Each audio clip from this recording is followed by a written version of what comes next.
আসসালামু আলাইকুম viewers, welcome back to my channel. আজ আমি আপনাদের সাথে শেয়ার করব চালতার টক মিষ্টি ঝাল ভর্তা রেসিপিটা। আশা করি রেসিপিটা আপনাদের সবার ভালো লাগবে। অবশ্যই একবার হলেও বাসায় এটা ট্রাই করবেন। খুব মজার একটা ভর্তা। বাসায় থাকা কয়েকটা উপকরণ দিয়ে আপনি যে কোনো সময় চাইলে এটা তৈরি করতে পারবেন।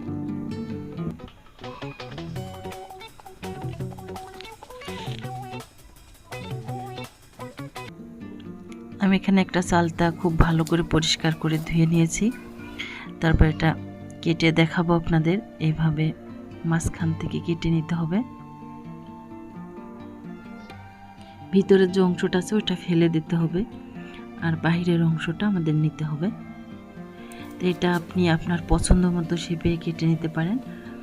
এই যে ভিতরের যে ময়লাটা এবং ফুলের মতো দেখতে, ওটা ফেলে দেব। তারপর আমি এটা পাতলা করে খুব সুন্দর করে কেটে নিব। দেখুন, আপনারা চাইলে এটা গোল গোল শেপেও কেটে নিতে পারেন। কাটা হয়ে গেছে। এ পর্যায়ে আমি আরও একবার খুব সুন্দর করে ধুয়ে নিব। ধোয়ার পরে এটা আমি বেটে নিব। আপনারা চাইলে বাসায় যে ছেঁচনাটা থাকে ওটাতেও সুন্দর করে ছেঁচে নিতে পারেন। আমি এটা শিলপাটাতেই করে নিব। আস্তে আস্তে এটা সুন্দরভাবে মাখা করে ছেঁচে নিব। এরপর আমি এর ভিতরে দিব 4-5টা লেবুর পাতা। না থাকলে একটু লেবুর রসও দিয়ে নিতে পারেন, এতে সুন্দর একটা ফ্লেভার আসে। তারপর দিয়ে দিব স্বাদ মতো বিট নুন। বিট নুনটা দিবেন আপনি কতটা মাখাচ্ছেন এর উপরে নির্ভর করে। প্রথমে আমি অল্প একটু কাসুন্দি দিয়ে দিব, 1 টেবিল চামচ পরিমাণ। আর অবশ্যই অল্প অল্প করে উপকরণগুলো দিবেন আর মাখাতে থাকবেন, তাহলে আপনার এই ভর্তাটা খেতে অনেক টেস্ট হয়। গরমের দুপুরে এটা খেতে আসলে অসাধারণ। এবার আমি আরও একটু কাসুন্দি দিয়ে দিচ্ছি।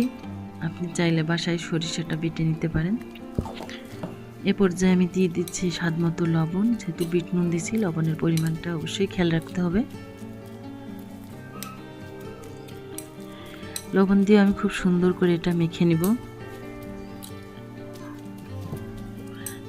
দিয়ে দেবো 1 চা চামচ পরিমাণ চিনি। চিনিটা দিয়েও খুব সুন্দর করে মেখে নিব। তারপর আমি দিয়ে দেবো রসুন, জিরা ও শুকনা মরিচ বাটা 1 চা চামচের একটু বেশি।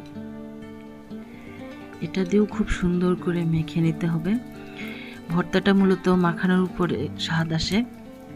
অল্প অল্প করে সব উপকরণ দিতে হবে আর সুন্দর করে মাখাতে হবে। আর ভর্তাটা তৈরি হয়ে গেছে। এই চালতা ভর্তাটা টক মিষ্টি ঝাল স্বাদের অসাধারণ একটা টেস্টি ভর্তা। এটাতে আপনি প্রচুর পরিমাণ ভিটামিন সি পাবেন। তো যেহেতু কাঁচা খাচ্ছেন সেহেতু ভিটামিন সিটা কিন্তু পর্যাপ্ত থাকবে।